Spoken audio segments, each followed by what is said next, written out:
kepala negara hingga kuli mengincar, menjebak dan mencuri hidupmu. Namun betapa ajaib sesudah siuman kau percaya lagi. Hati bermuatan 1000 alam semesta, dindingnya keremangan. Kalau keliru sapa, ia berlagak jadi batu songgokan. Betapa dahsyat penciptaan hati, bagai Tuhan itu sendiri. Oleh apapun tak terwakili, ia adalah ia sendiri. Hidup ini sangat luas, dan dimensi-dimensi persoalannya tak terhingga.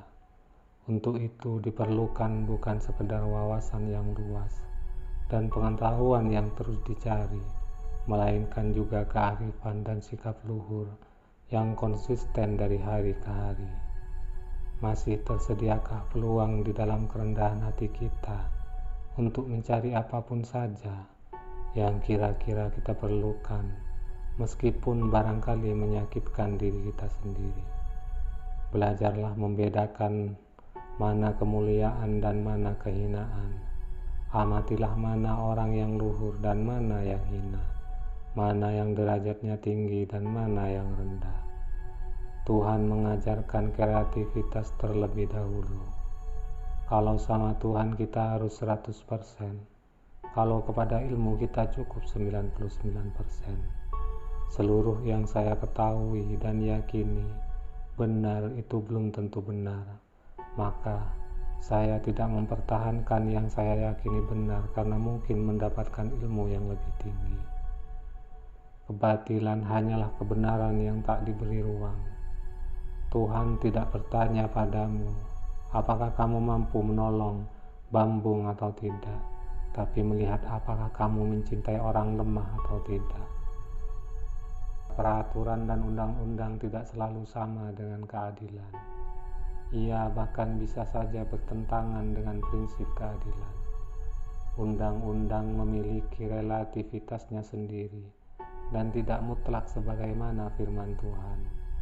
Anda tidak bisa menghakimi ekspresi seseorang hanya dengan melihat bunyi kata-katanya, melainkan Anda harus perhatikan nadanya, nuansanya, letak masalahnya. Orang yang diragukan keikhlasannya adalah orang menyebut dirinya baik. Semua nabi mengaku dirinya zalim. Inni kuntu minadz zalimin. Aku termasuk orang yang zalim. Gak ada nabi yang mengaku dirinya soleh. Kalau kita jadi negara industri, tidak berarti bahwa segalanya akan beres. Tak berarti kita akan terbebas dari kemiskinan, kebodohan atau kekejaman kekuasaan. Industri hanyalah sebuah cara di antara kemungkinan cara-cara lain yang dianggap bisa membantu menyejahterakan masyarakat. Dalam pengadilan di Indonesia, kadang kita harus memilih alternatif yang terbaik di antara yang terburuk, dengan menyisakan sedikit harapan bahwa hati nurani manusia tidak semuanya terdiri atas buku. Politik diciptakan dan dimanifestasikan berdasarkan filosofi dan tujuan untuk menyediakan kebahagiaan dan kesejahteraan bagi manusia. Tapi yang terjadi adalah sama sekali kebalikannya. Apapun yang kita lakukan dalam kehidupan ini adalah perlombaan dalam kebaikan, bukan perlombaan keunggulan satu sama lain. Kepandaian adalah kelicikan yang menyamar. Kebodohan adalah kebaikan yang bernasib buruk. Anak-anak muda tak bisa hanya menggantungkan diri akan jadi pegawai negeri. Pembengkakan populasi penduduk akan makin berbanding terbalik dengan penyediaan lapangan kerja. Jadi yang akan tegak hidupnya adalah orang-orang yang bermental wira swasta, yang tidak priai, yang ulet dan bersedia bekerja keras. Dakwah yang utama bukan berupa kata-kata, melainkan dari perilaku. Orang yang berbuat baik sudah berdakwah. Yang lebih kalian cari bukanlah kebaikan melainkan kekayaan. Yang lebih kalian buru bukanlah keluhuran melainkan kenyamanan. Dan pada posisi seperti itu, kalian selalu merasa lebih tinggi derajat dibanding orang kecil. Sunnah Rasul yang paling mendasar adalah akhlaknya, bukan kostumnya. Orang yang disukai Tuhan adalah orang yang menyebut dirinya buruk.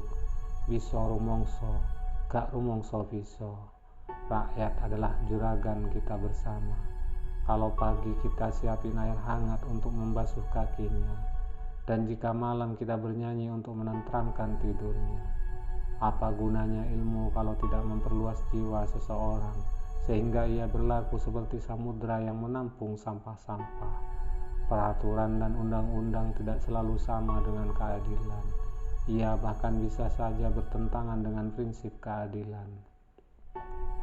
Keceriaan dan kenyamanan hidup tidak terlalu tergantung pada hal-hal di luar manusia, melainkan bergantung pada kekayaan batin di dalam diri manusia. Bukanlah hidup atau sekedar untuk mencari makan. Bukanlah sambil bekerja seseorang bisa merenungkan suatu hal, bisa bersikir dengan ucapan yang sesuai dengan tahap penghayatan atau kebutuhan hidupnya, bisa mengamati macam-macam manusia, bisa belajar kepada sebegitu banyak peristiwa, bisa menemukan hikmah-hikmah, pelajaran dan kearifan yang membuat hidupnya semakin maju dan baik. Kreativitas berpikir orang barat harus kita tiru, tapi ekses dari kebudayaan teknologis yang terlalu memanjakan kebinatangan sebaiknya kita cegah sejak sekarang. Setiap badan perencanaan pembangunan harus melibatkan para agamawan, budayawan, negarawan, filosof, seniman, orang-orang kecil awam yang arif. Kita jangan hanya dipimpin oleh tender-tender. Biasanya yang paling serakah dan paling memahami teori, metode, dan praktek keserakahan adalah orang-orang pandai. Bisakah kita menumbuhkan kerendahan hati di balik kebanggaan-kebanggaan? Sejarah adalah deretan episode tentang siapa dalang, siapa wayang. Dan sejarah mencatat Ki Dalang menggenggam kaki tangan wayang-wayang untuk pada suatu hari dimasukkan dalam kotak. Surga itu gak penting. Fokuskan dirimu hanya pada Tuhan. Apa gunanya kepandaian kalau tidak memperbesar kepribadian manusia, sehingga ia makin sanggup memahami orang lain. Kebanyakan manusia berjuang mengada-ngadakan dirinya, menonjol-nonjolkan dirinya. Bahkan untuk itu, mereka meniadakan makhluk selainnya, sampai tega meniadakan Tuhannya. Itulah kematian. Kalau saya kadang bicara pakai bahasa Jawa, jangan dibilang Jawa sentris. Saya cuma berekspresi sebagai seorang Jawa. Saya lahir dan besar di Jawa, diperintah Tuhan jadi orang Jawa. Maka saya mencintai dan mendalami budaya saya. Agama kurang diperkenalkan sebagai berita gembira dan janji cinta, melainkan sebagai tukang cambuk, pendera, dan satpam yang otoriter. Kalau kau cukup makan sepiring nasi, kenapa harus sepiring setengah? Kalau kesehatanmu cukup dipenuhi dengan sebiji tempe, kenapa ambil dua? Secara filosofis, sesungguhnya tak ada orang besar dan tak ada orang kecil dalam takaran pemilikan ekonomi atau perbedaan status sosial budaya. Kecil dan besar hanya terjadi pada kualitas kepribadian. Pelajaran terpenting bagi calon pemimpin adalah kesanggupan menjadi rakyat. Barang siapa sanggup menjadi rakyat yang baik, itulah pemimpin yang baik. Maksudnya, sikap mental seorang pemimpin haruslah sikap mental kerakyatan. Kata ahli pedang, ilmu pedang tertinggi adalah kalau sudah bisa membelah kapas yang melayang-layang tanpa mengubah arah gerak kapas itu.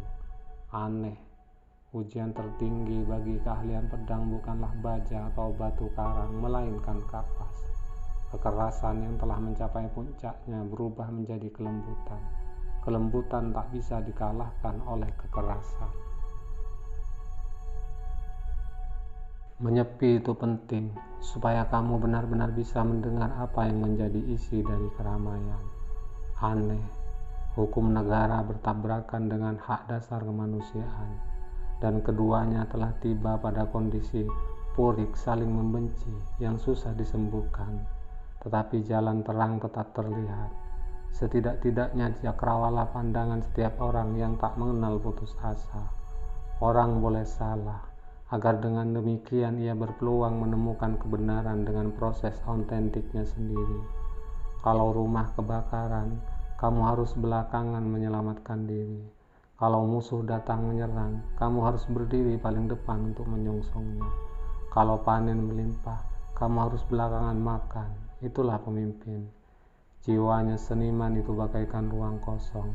Tak ada lemari atau kotak-kotak yang bisa dipakai untuk menyembunyikan sesuatu. Segalanya tampak jelas dan jujur di mata. Agama itu letaknya di dapur. Tidak masalah mau pakai wajan merek apa di dapur. Yang utama adalah makanan yang disajikan di warung sehat. Maka, ukuran keberhasilan orang beragama bukan pada sholat atau umrohnya, melainkan pada perilakunya.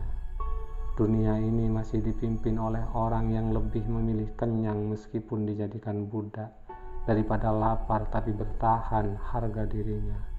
Apakah akhlak itu untuk dipamerkan kepada orang lain melalui pakaian?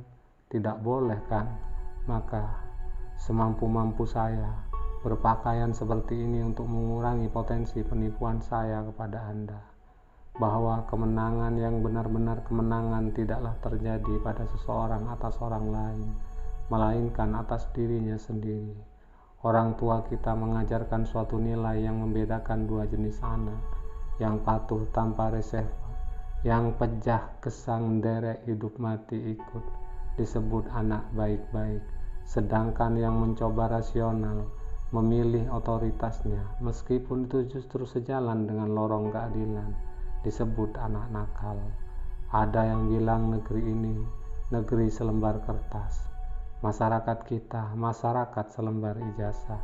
Coba hitunglah kehidupan di sekitarmu, hitung pula dirimu sendiri, temukan kemuliaan di sekitarmu.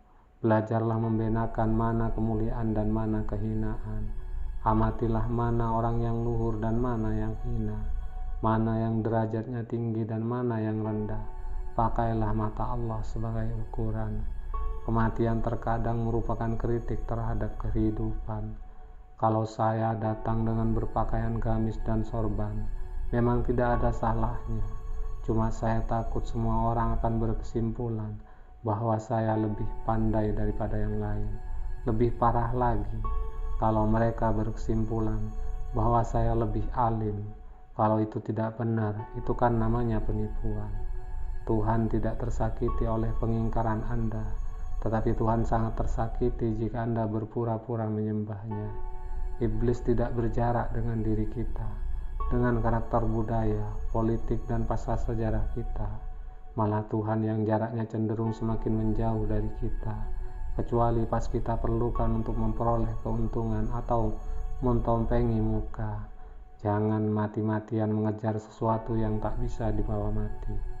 Apakah yang menyelubungi kehidupan ini selain cahaya? Kegelapan hanyalah ketika taburan cahaya tak diterima. Hanya sunyi yang sanggup mengajarkan kita untuk tak mendua. Seseorang tidak akan memperjuangkan perubahan dari ketidakbenaran menjadi kebenaran ketika yang harus ia pelihara adalah kemapanan dalam ketidakbenaran.